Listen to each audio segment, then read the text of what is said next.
first portion in Deuteronomy. It starts at 1:1, it goes to 3:22. The Haftarah, when you have time, go read it, is Isaiah 1, the first 27 lines, which is the last of the three that we call the Haftarot of affliction, and the beginning of the ones that are the Haftarot of comfort, because today is the last Shabbat before Tisha B'Av, which is tomorrow, which is a day that recalls, by our tradition, many of the things, bad things that happened to us historically. We believe they happened on this particular day, and by calendar we can show that many of them did. The portion Devarim, in fact, the whole book of Deuteronomy, the ancient commentators wonder, well, why do we have a repeat of the whole Torah in this book? But it isn't. It's not just a repeat. And the Ashkenazi rabbis like Rabbi Yehuda the Maharal, Ben Shlomo Zalman, the Vilna Gaon, they agreed it's not just a repeat, because if you look at it, in this portion, this book, there are at least 70 laws that are not in the other ones, so it's not just a repeat. Rabbi Hirsch, more modern commentator, says, well, we had to have this because up till now, we had a Torah and a relation with God that was in the desert, and we had the manna, and we had miracles every day, and we had the ark moving. Now we're going to go in the land, and we're going to have seed and harvest, sowing and reaping, so we have to have laws of how to live that way. And that's true too, but that's not the whole story, I don't think. The Sephardi rabbis take a different picture and say, well, like if you look at Rashi or the Frenchman, or the Italian, or Sforno, they said, well, what this is, Moses knows he's not going to land with us. And this is his last digs, you know. He was convinced, we were convinced, we're going to go on the land, we're going to go with Moses, we're going to be fine, we won't sin, we won't fall, we got this.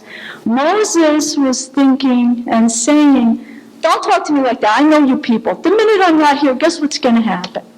So he needed another chance to give us his Zetz and capital, you know. And Rashi's comment was funny. We open chapter 1, and if you read the tidbits, it says perfectly correctly that this book, the whole book, is kind of in the form of a contract renewal. And one of the things you do for the first several chapters of this book is we repeat the history. But Moses does it in a really funny way. First 8 verses or so, he repeats, remember when we were here and there, and he names like 6 or 7 places. But they're odd. I'll just pick you a couple. One of the ones he says, Mosuf, which means beyond the reeds, or hemmed in by the reeds, or stuck on the other side of the reeds. Right? Is that the name of a town? No. What did we do when we were hemmed in by the reeds? What was the first thing out of our mouth? What? There's not enough graves in Egypt? You drag us over here to die? Not exactly statement of faith. Another place is Dizachav, or Dizachav, which means enough gold. Or Rashi calls it enough gold, but not enough patience, because that's when Moses went up the hill for the Torah. What did we do when we had enough gold and not enough patience? The calf, and Aaron as well. Just threw the gold and the calf came out.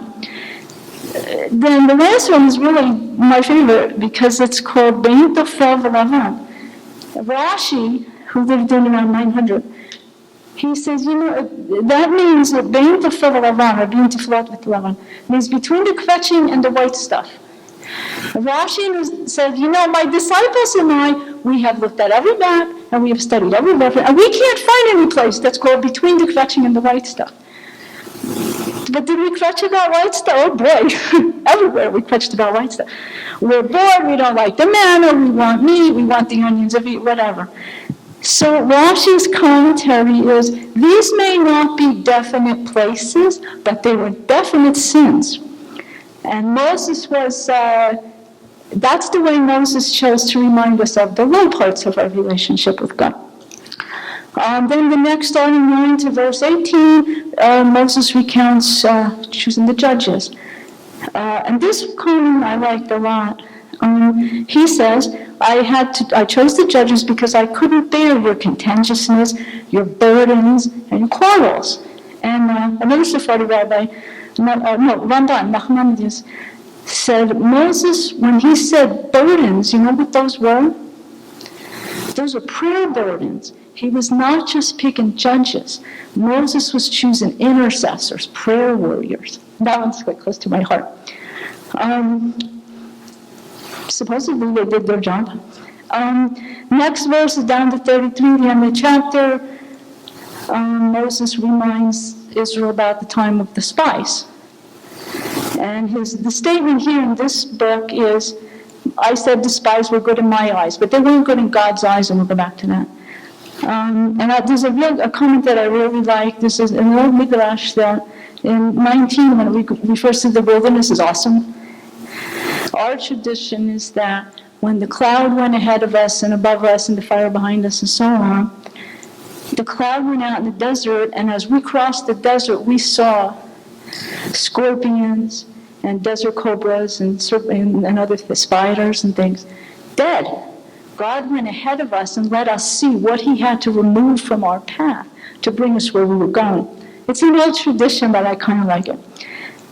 Then chapter 2 starts, the first 14 lines talk about the land of Seir belongs to Esau and Edom. This other area belongs to the children of Lot. Don't go there. Don't disturb them. And it struck me that these were not Israel. These were not the children of promise. These are not the ones that God wrecked Egypt for, and he wrapped us in cloud and carried us in the desert. Yet, when they were given the place, and they had something formidable in front of them, they were able to drive it out. How come we weren't? And if you're into giants, which I am not, this chapter has more giants. The Re'anim, the Rephaim, the Zamzunim, the Avim were defeated by the Kaftorim, which are not giants. And even when he reminds us about giants, they were defeated. Sihon, Og of Bashan, the one with the big iron bed. So if you're into that, they're all here. Personally, I think there's a lot more urgent things in spiritual life than to be counting giants. And it ends with the tribes of Reuben and Manasseh, the third chapter. Barry said that last week. He talked about Moses did not like the concept that certain tribes want to stay east of the river. Because are you cheating? You don't want to go and fight and capture the land. But here it says they committed, they would leave their cattle and their families on the east of the river. They would cross, they would go and fight with their brethren until all have inherited the promise, and then they'd go back to their lands on the east. And it ends there. I just wanted to backtrack just to the spies for a minute. Deuteronomy, what a lot of the rabbis say, Deuteronomy, this book, Devarim, lets us see some differences before and after what we call, in Judaism, we call the fiasco of the spies.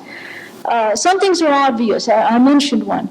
The promise of the land to Abraham was very broad. It went all the way to the Euphrates, all the way to the river of Egypt. And even at this time, this was no longer promised no longer given to this generation of Israel. It's not that it's not our promise, but this generation was not receiving that. And it specifically, as I said, it talks about don't harass Ammon, this belongs to Seir, this belongs to Esau. So the inheritance of the land in that generation was changed. That's obvious. But Rashi and the Gaon say that something else changed really seriously.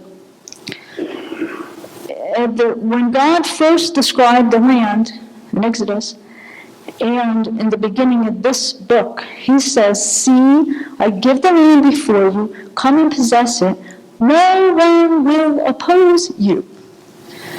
So that means there's not going to be a war. There wasn't supposed to be. It says, come in and take it, no one will fight with you. So when we got there, we did not act like no one will oppose us. We're afraid to go in the front door, we go in the back door, we send the spies, let's do some recon. We were acting like there's going to be a war, like we're going to be opposed. God said no one will oppose you, and we didn't believe him. My boss, who's my boss again after all these years, he has an expression when I ask him, how tough should I be in this when I write this technical paper? Sometimes he says, walking like you're on a giant. Canadian. He does his best Humphrey Bogart. But that's what we were supposed to do. We were supposed to walk in the front door. Could you picture Was it 1 million, 1.5 million? We just came out of Egypt when we first approached the land. It couldn't have been 11 days journey, 9 days journey. We're behind his Torah in the details of the trip. It wasn't a long journey from where we came out of Egypt to there. The news was fresh. God had just done the plagues to Egypt. He had just wrecked Pharaoh's army. And here we come, a swarm of 1 million and something with this big cloud over us. If we had approached the front door, if we had approached the land like we were supposed to, what we were supposed to do was walk up and say, God gave us this land. There's only going to be one God served in this land. If you want to serve him with us, you're welcome to stay. If you don't, you know what you can do. And that's all we were supposed to do. And what would have happened? The same as Egypt. Some of them knelt down, serve our God in Egypt. And if we had done what we were supposed to, some of them in Canaan would have knelt down and served our God. And others, if they were that perverse, would have run. But God said, no one will oppose you when we first went. But we didn't do that. We didn't even go in the front door. Like I said, we were in the back door. We didn't say what we were supposed to. And Rashi said that's our real sin. We didn't just interfere with God's plan for us. God had intended to save some others. God wanted his glory in front of some of the Canaanites. We interfered with God's ability to redeem some others. That was our sin. We'll give another chance. God's merciful. We had another. God's going to give a third chance. In the first issue, in the second issue, in the 48 independence, we went back to Israel and said, we're going to live here, and you're welcome to stay with us. We begged the Arabs to stay, in fact. And all these fairy tales about we drove them out is not true. We asked the Arabs to stay. Their neighbors drew them out, promising to get rid of us. We asked them to stay, but we didn't do it right. Read the prophets. We'll give them a chance. We are supposed to go and say, we are here to serve the God of Israel. We're not here because we deserve a homeland after the Holocaust. Certainly we do. We have the right. But we're supposed to say, we're here to serve our God. This is the place we're going to serve our God. And you're welcome to serve with us. You can stay. Go read the prophets. Go read Zechariah. Go read, think of another, Zephaniah, Ezekiel.